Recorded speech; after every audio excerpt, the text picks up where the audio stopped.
বন্ধুরা আমার কাছে অনেক ডিএম আসে যে গাড়ির পিডিআই কি করে করতে হয়, গাড়ির পিডিআই হয় কি করে, আর পিডিআই কি। তো পিডিআই এর ফুল ফর্ম হচ্ছে প্রি ডেলিভারি ইন্সপেকশন।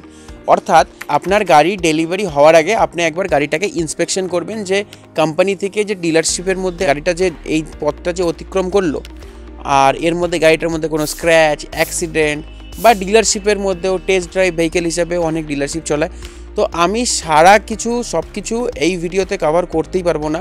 তো যদি আপনাদের আরও মনে হয় যে পিডিআই সম্বন্ধে আপনারা আরও জানবেন বা ডিলারশিপ সম্বন্ধে আপনারা আরও জানবেন, তো আমাকে কমেন্ট করতে পারেন। আমি পার্ট 2 এটা নিয়ে আসবো খুব তাড়াতাড়ি।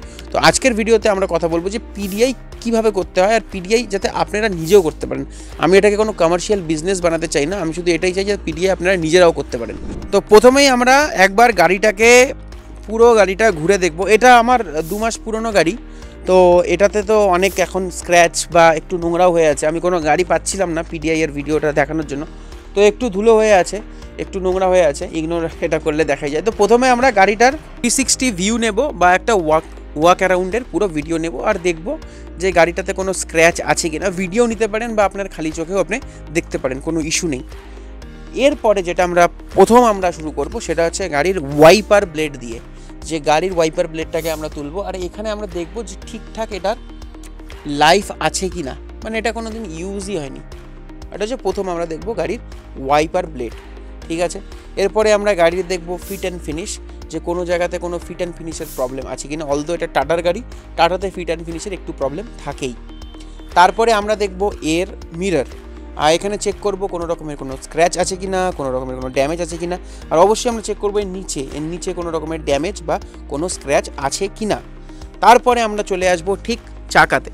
তো দেখুন এইখানে যখন আমরা চলে আসব, তো এইখানে আমরা টায়ার সাইজ, টায়ার নাম্বার এবং বাকি সমস্ত ডিটেলস, কোন মাসের টায়ার, তো আমরা একটা ওভারভিউ পেয়ে যাব যে গাড়িটা কত পুরনো আর কবে প্ল্যান্ট থেকে বেরিয়েছে। আর আমরা টায়ারের এখানে বিট দেখবো, আর অবশ্যই আমরা চেক করবো যে টায়ারের ভেতরে কি কোনো পাথর আছে বা এরকম কিছু আছে, সেটাও আমরা অবশ্যই চেক করব, কারণ গাড়ি চললে সেটাই থাকে। তারপরে আমরা চলে আসবো ফ্রন্টে, আর ফ্রন্টে এসে আমরা এখান থেকে দেখবো যে লাইটের মধ্যে কি কোনো রকমের কোনো ধুলো বা কোনো কিছু আছে। যদি না থাকে অল ইজ ওয়েল। নিচে আমরা চেক করব, এটা তো আমি আফটার মার্কেট করিয়েছিলাম, এটার মধ্যে স্টকে এটা ক্লোজই আসে। তারপরে আমরা সাইডের স্কিড প্লেট বা বাকি সমস্ত জিনিস চেক করব। চেক করার পরেই আমরা ঠিক চলে আসব এবং আমরা খুলব গাড়ির বনেট। এখন আমরা খুলে নিলাম ইঞ্জিন বে। এটা বহুত ইম্পর্ট্যান্ট একটা পার্ট। দেখুন গাড়ির স্ক্র্যাচ, পেইন্ট হয়ে যাবে যদি থাকে, তো সব কিছুই হয়ে যাবে, কোনো প্রবলেম নেই। কিন্তু ইঞ্জিন বে বা বডিতে যদি কোনো রকমের কোনো প্রবলেম থাকে, এটাকে ফিক্স করা নেক্সট টু ইম্পসিবল আমার মনে হয়। আর আমি পয়সা দিয়ে কেনই বা পুরনো বা কোনো ড্যামেজ গাড়ি নেবো। তো আমরা প্রথমে শুরু করব এবিএস লাইন দিয়ে। তো এটা হলো এবিএস লাইন। এখানে আপনারা দেখতে পাচ্ছেন 4টে রেড কালারের ডট, নিচে একটা রেড কালারেরই ডট। এবার একটা জিনিস লক্ষ্য করবেন, এই যে 4টে ডট, এটা সেম লাইনে অ্যালাইন, এরম না যে এটা এখানে আছে, এটা এখানে আছে। এটা যদি খোলা হয় তো এটা থাকবে না। নাম্বার 1, এখানে আপনি দেখতে পারবেন লাইটের উপরে একটা স্টিকার থাকবে এবং লাইটের উপরে একটা মার্কও থাকবে, তার মানে লাইটও রিপ্লেসেবল না। ওকে, তারপরে আমরা এদিকটায় চলে আসবো। এদিকে এসে আমরা দেখব যে এইখানে যে রেডিয়েটারটা আছে, এখানে কি স্টিকারগুলো লাগানো আছে কি না। স্টিকার একদম লাগানো আছে, তার মানে একদম পারফেক্ট। এরপর আমরা এখান থেকে চেক করব। দেখুন আপনি এই হেড ইউনিটের উপরে 2টো লাইন আছে আর 2টো গ্রিন লাইন, এটা দুটোই অ্যালাইন, এই লাইন দুটো অ্যালাইন, তার মানে এটাও কখনো খোলা হয়নি। এটা যখনই একবার খোলা হবে তখন এটার অ্যালাইনমেন্ট বিগড়ে যাবে।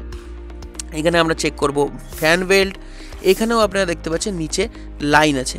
এইখানে আপনি দেখুন ঠিক ডায়নামোর পাশে, এখানেও দেখুন নিচে লাইন আছে, আর এই লাইনটা ঠিক এইখানে যাচ্ছে, যেটাকে র্যাচ করে টাইট করা, এবং এই লাইনটা, এটা আফটার মার্কেট যখনই খোলা হবে তখনই এটার অ্যালাইনমেন্ট বিগড়ে যাবে। এবার আমরা দেখবো যে এখানে কি কোনো রকমের কোনো অয়েল লিকেজ আছে। এটা হেডের নিচে এখানে টেপিট কাভারের এখানে আমরা দেখবো যে কোনো রকমের কোনো তেল বা কোনো রকমের কোনো অয়েল লিকেজ আছে কি না, আমরা এরমভাবে চেক করব। আর তার সাথে সাথে আমরা এখানে এটাও চেক করব যে এইখানে সমস্ত লাইনগুলো কি ঠিক আছে কি না। এরপরে আমরা কি করব, এরপরে আমরা দেখব যে এই গাড়িটা কি কোনো রকমে কোনো অ্যাক্সিডেন্ট বা কিছু হয়েছিল কি না। তখন আমরা এই সিলিকন পেস্টগুলো আমরা দেখব। এই সিলিকন পেস্টগুলো একদম কোম্পানি ফিটেড, এগুলো বাইরে করা খুব ডিফিকাল্ট আর এরকম ফিনিশিং আসে না। এর সাথে সাথে আমরা গাড়িটা যখন পিটিআই করতে যাব তার আগে আমরা গাড়িটার একবার ডিপ স্টিকটা বের করব।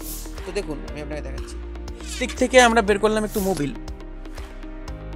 আর আপনি দেখুন এই মোবিলটা একটু ব্ল্যাক কালারের, দেখতে পাচ্ছেন একটু ব্ল্যাক কালারের, কারণ এটা 8000 কিলোমিটারের প্লাস আমি গাড়িটা চালিয়ে ফেলেছি। কিন্তু যদি এটা 100-150 কিলোমিটার যদি চালানো গাড়ি হয়, আমি তো রেকমেন্ড করবো যে 150 কিলোমিটারের বেশি যদি গাড়ি চালানো থাকে সেই গাড়ি আপনি নেবেনই না। কারণ আমি এটা দেখেছি যে অনেক ডিলারশিপে টেস্ট ড্রাইভ ভেহিকেল থাকে না, আর কাস্টমারের গাড়ি টেস্ট ড্রাইভ করায় কিন্তু মিটার খোলা থাকে, কিচ্ছু না। আপনি যদি মিটারের প্রিমিয়াম খুলে দেন তো ইসিউ বুঝতেই পারবে না যে গাড়ি চলছে। এর সাথে সাথে বোনাটের মধ্যেও আমরা কিছু মার্কিং দেখতে পারবো, এগুলোতে স্টিকারিং করা থাকে, এগুলো আমরা চেক করব। এগুলো প্রত্যেক পয়েন্টে হয়, যেমন এই পয়েন্টে যেমন এরকম এই পয়েন্টে কোনো রকমের মার্কিং হয় না, এই পয়েন্টে একটাই হবে মার্কিং। তো আমরা এটাকেও চেক করব, এখানেও যদি কোনো পেইন্ট বা কিছু করা থাকে তাহলে এই মার্কিংটা সরে যাবে। এর সাথে সাথে আমরা ব্রেক অয়েল ফ্লুইডটাও আমরা এখানে দেখে নেব ঠিকঠাক আছে কি না, এটা কুলেন সেটা দেখে নেব, ব্যাটারিটা দেখে নেব অবশ্যই। আর এর সাথে সাথে ফিউজ বক্সটাও আমরা দেখে নেব, যেটা আমাদের গাড়ির মডেল সেই মডেলের স্টিকার আছে কি না, আর কোনো রকমের কোনো ড্যামেজ আছে কি না। ওকে, এবার আমরা ইঞ্জিন বে যখন আমরা দেখে নিলাম স্যাটিসফাই, এবার আমরা গাড়ির আরও কিছু ডিটেলস দেখব। এরপরে যেটা আমরা চেক করব, এখানেও একটা স্টিকার আছে যেটা পিডিআই, ওকে, যেটা হচ্ছে কোম্পানি এই পিডিআইটা করে, ঠিক আছে, এটাও আমরা চেক করব। গ্লাস আমরা দেখব যে কোনো গ্লাস এরিয়াতে কোনো রকমের কোনো ড্যামেজ আছে কি না। এরপরে আমরা গাড়ির দরজা নেব খুলে, আর দরজা খুলে নিয়ে আপনি এখানে দেখতে পাচ্ছেন, সো এটা হলো চেসিস নাম্বার, এটা আমরা করব চেক যে গোডাউনে আমরা যেই গাড়িটা দেখেছি সেই গাড়িটাই কি আমাদের ডেলিভার হচ্ছে কি না সেটা আমরা চেক করব। এর পাশাপাশি আমরা প্যাসেঞ্জার সাইডের ডোরে চলে আসব, আর এখানে আমরা দেখতে পারবো যে একটা নাম্বার আছে, সেটাকে বলা হয় ভিন নাম্বার। এটাও আমরা চেক করব যে দুটো নাম্বার সেম আছে কি না, যেই গাড়িটা গোডাউনে ছিল আর যেই গাড়িটা আপনাকে ডেলিভারি করা হচ্ছে। এর সাথে সাথে আমরা আরও কিছু জিনিস দেখব, সেটা হচ্ছে পিছনের বুট খুলে যে পিছনের স্পেয়ার হুইল বা বাকি সমস্ত জিনিস ঠিক আছে কি না। পেছন থেকে যদি গাড়িটা কোনোভাবে অ্যাক্সিডেন্ট হয়, অনেক সময় কি হয় যে ট্রাক থেকে নামানোর সময় গাড়ির ব্রেক ঠিক কাজ করে না, তো সেই সময় কি হয় যে পেছনেও গাড়িটা হিট করতে পারে। একটু ইগনোর, এইসব একটু জিনিসপত্র আছে এনিওয়ে। তো এইখানে আপনারা দেখতে পারবেন, আমি যদি এটাকে তুলে দেখাই, তো এখানে আপনারা দেখতে পারবেন যে কোনো রকমের কোনো ড্যামেজ নেই। এখানে যদি কোনো রকমের কোনো ড্যামেজ থাকতো তাহলে এখানে মানে মার্ক হতো। আর এখানে দেখুন কিছু সিলিকন আছে, তার মানে পিছন থেকে ওই গাড়িটা ড্যামেজ হয়নি। স্টেপনি একবার দেখে নেবেন যে এটা আছে কিনা। এটা সেম সাইজ না, সেই জন্য এটা 80 কিলোমিটার/আওয়ার, আর এটাতে হুইল ক্যাপও ফিট হবে না, টাটা এটাতে এটাই বলে।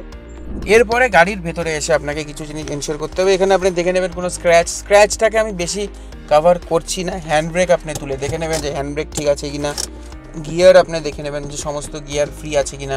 আর আপনি এটাও চেষ্টা করবেন যে ডিলারশিপকে বলে যে একটা টেস্ট ড্রাইভের জন্য ওটা 1 কিলোমিটার হলেও চলবে, যদি ডিলারশিপ ওটা অ্যালাউ না করে তাহলে আপনি এটাও করতে পারেন যে আপনি ডিলারশিপকে রিকোয়েস্ট করতে পারেন যে আপনারই একজন ড্রাইভার গাড়িতে বসুক, আমাকে পুরো ফিচার্সটা দেখাক, আর তারপরে আমি গাড়িটা নেবো। সেখানে আপনি যে গাড়ি চালাচ্ছে তাকে আপনি কি করে গিয়ার ফেলতে হবে সেটা আপনি বলে দিবেন, কত হাজার RPM এক্সেলারেটর করতে হবে, ব্রেক করতে হবে, তাহলে আপনি গাড়ির একটা ওভারঅল জিনিস আপনি বুঝে যাবেন। আর আপনি যেটা নিজে থেকে করতে পারবেন, যেটাতে কোনো ডিলারশিপ আপনাকে বাধা দিতেই পারে না, সেটা হচ্ছে গাড়িতে বসে গাড়িটাকে স্টার্ট করবেন। স্টার্ট করে পুরো স্টিয়ারিংটা একবার রাইট সাইডে কাটবেন, একবার লেফট সাইডে কাটবেন, আর ঠিক দেখবেন যে স্টিয়ারিং থেকে কোনো আওয়াজ আছে কি না। অনেক সময় মোটর থেকে অনেক রকমের আওয়াজ হয়, তো সেগুলো যাতে আপনার গাড়িতে না হয়, তো সেটা আপনি চেক করে নেবেন। এসি চেক করে নেবেন, হিটার করে নেবেন চেক, এগুলো আপনারা নিজেই করতে পারেন। আমার কাজ হচ্ছে এটা যে আপনার রাইটস কি, আপনার অধিকার কি, সেটাকে নিয়ে আপনাকে বলা। কোনো ডিলারশিপ আপনাকে এক্সেসরিজের জন্য প্রেশার করতেই পারে না, কোনো ডিলারশিপ আপনাকে ইন্স্যুরেন্সের জন্য প্রেশার করতেই পারে না, কোনো ডিলারশিপ আপনাকে কোনো রকমের সার্ভিস, সেটা সিরামিক কোটিং হোক, PPF হোক, সেটা আন্ডার বডি হোক কোটিং, কোনো কিছু আপনাকে ফোর্স করতেই পারে না। আপনার টাকা আপনার যদি মনে হয় তাহলে আপনি কিনবেন, যদি আপনার না মনে হয় তাহলে আপনি নেবেন না, কোনো যায় আসে না তাতে। আর আমাদের মধ্যে কি হয় না যে গাড়ি কেনার একটা এক্সাইটমেন্ট করে কাজ, তো এক্সাইটমেন্টের জন্য না আমরা মনে করি যে না চলো নিয়েই নিই, কী আছে, একটু কম্প্রোমাইজ তো হয়েই যাবে।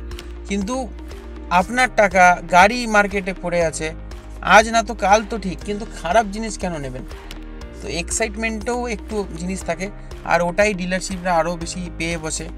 আর গাড়ি ডেলিভারির দিন আমার মনে হয় এখানে যত লোক ভিডিও দেখছে আমার, তারা সবাই এক্সাইটমেন্ট থাকে। আর যারা কার এনথুসিয়াস্ট তারা তো মানে লাস্ট নাইট তারা শুতেও পারে না।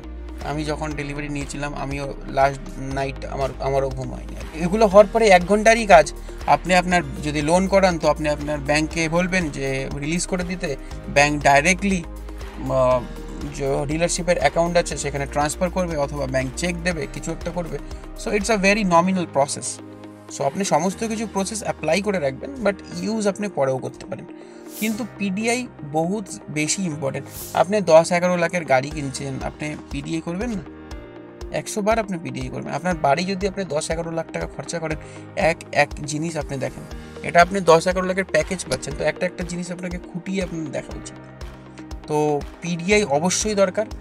আর যদি আপনাদের কারো পিডিআই এর দরকার থাকে, যদি আমি মানে এক্সেস পয়েন্টের মধ্যে থাকি, তো ডেফিনেটলি ইনস্টাগ্রামে আমাকে ডিএম করুন। আমি যদি পারি আপনাদের গাড়িটাও আমি নিজে গিয়ে পিডিআই করব।